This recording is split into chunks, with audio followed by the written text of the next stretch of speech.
After coming back from making fun of anime, it would probably be a bad idea if my next video was about one. So let's talk about an anime game known as Genshin Impact.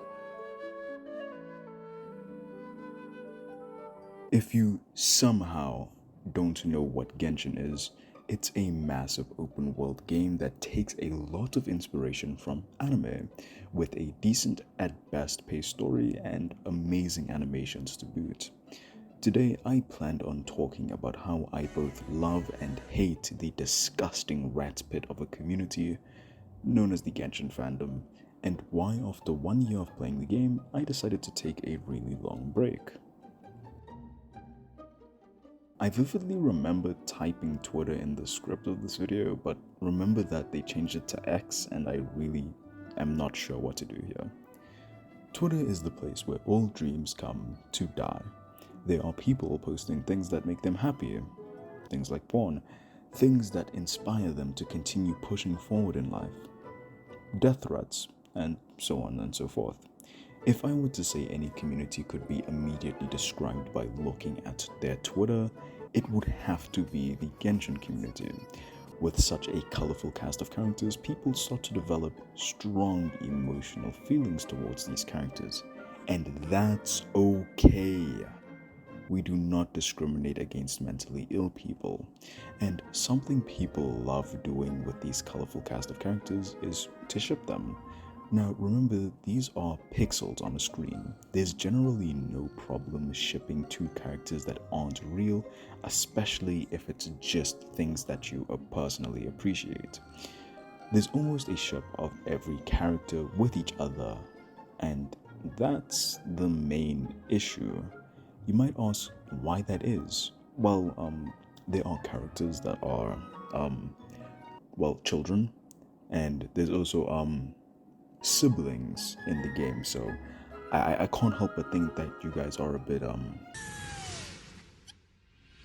I want you to give me your big juicy thick and drench me with your hot sticky until I'm gasping for air there. I said it. But read that one manga.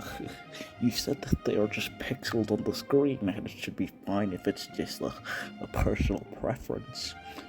Listen here. If your personal preference and fantasies involve a literal child and an adult getting into a relationship, you are by definition the problem.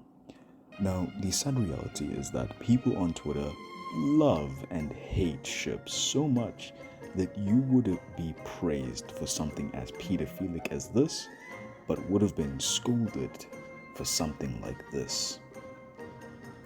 This is Kujusara and Arataki Ito, and these are one of somehow the more controversial ships in Genshin despite what we already have seen. The reason being is when Arataki Ito's trailer came out and people noticed Kujusara was involved, they saw a dynamic that was pretty charming between them, and personally, I could care less at this point, and carried on with my day. But apparently this sparked so much hatred for the people shipping these two because, and I repeat, that's literally a gay man and a lesbian woman.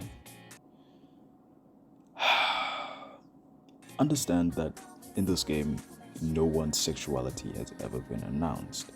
The closest thing is the most popular ship, Ketching and Ganyu, which have reached the ears of Hoyoverse and have been implied throughout events of the game. But people's headcanon of Kujusara being madly in love with Raiden Shogun, resulting in her being a lesbian, has caused an outrage among shippers alike, which is just so sad to see. Everyone should be happy until you say something that goes against my opinion. Is the life that these people live, and it's absolutely weird.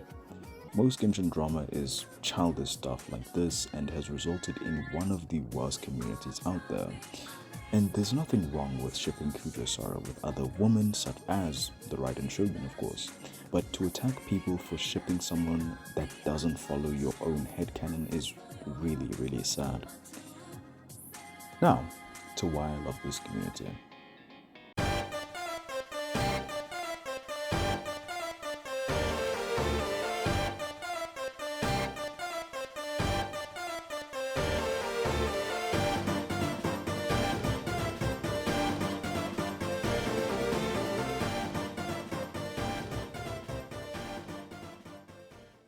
Genshin Impact players that are in the game are some of the kindest, well-rounded people I've ever met.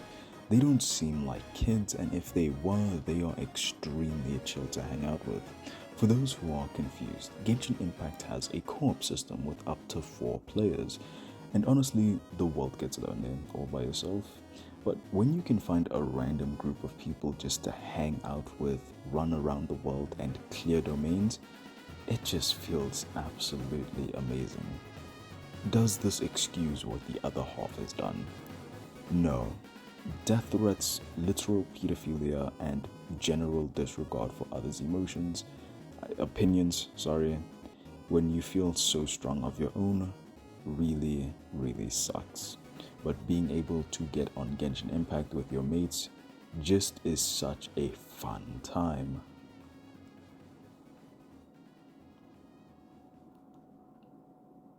Now, even with me finding the general game really fun, after 1 year of daily gaming, the reason I stopped playing Genshin is because nothing really interested me.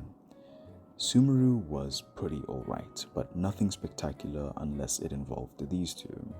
The recent characters really didn't interest me, other than Sino, Nahida, and Wanderer, and overall every day I was enjoying my time less and less with Genshin. So I deleted it. But when I came back for 4.0, I fell in love all over again.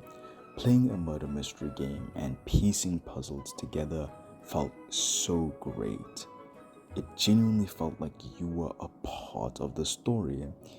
Sadly, if you made a mistake, it pretty much let you retry until you pretty much got all of them correct. But as the Sherlock Holmes detective I am, I got pretty much all of them first try.